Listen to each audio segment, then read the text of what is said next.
திருக்குறள் அதிகாரம் 2 வான் சிறப்பு. குறள் எண் 20. நீரின்று அமையாது உலகெனின் யார் யார்க்கும் வானின்று அமையாது ஒழுக்கு.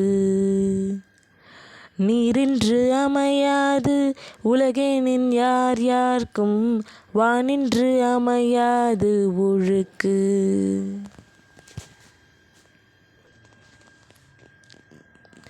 பொருள்: தண்ணீர் இல்லையானால் உலக வாழ்வு நடைபெறாது.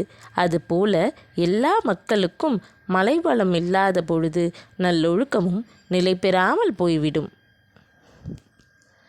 யோசிச்சு பாருங்க, ஒரு நாள் நம்ம வீட்டிலலாம் தண்ணி வரல, குடிக்கிறதுக்கு தண்ணி இல்லை, குளிக்கிறதுக்கு தண்ணி இல்லை, துணி துவைக்கிறதுக்கோ பாத்திரம் துலக்குவதற்கோ எதுக்குமே தண்ணி இல்லை அப்படின்னா நம்ம வீட்டுடைய நிலைமை எப்படி இருக்கும்னு யோசிச்சு பாருங்கள்.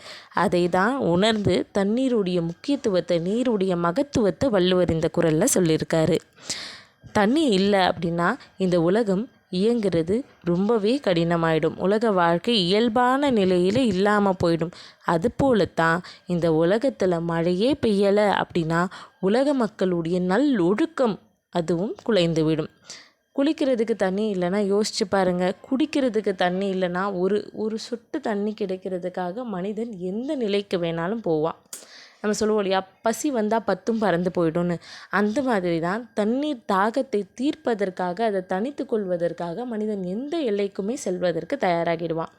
அப்போது அவனுடைய மானம், மரியாதை, அவனுடைய ஒழுக்கம் எல்லாமே அழிஞ்சு போயிடும்.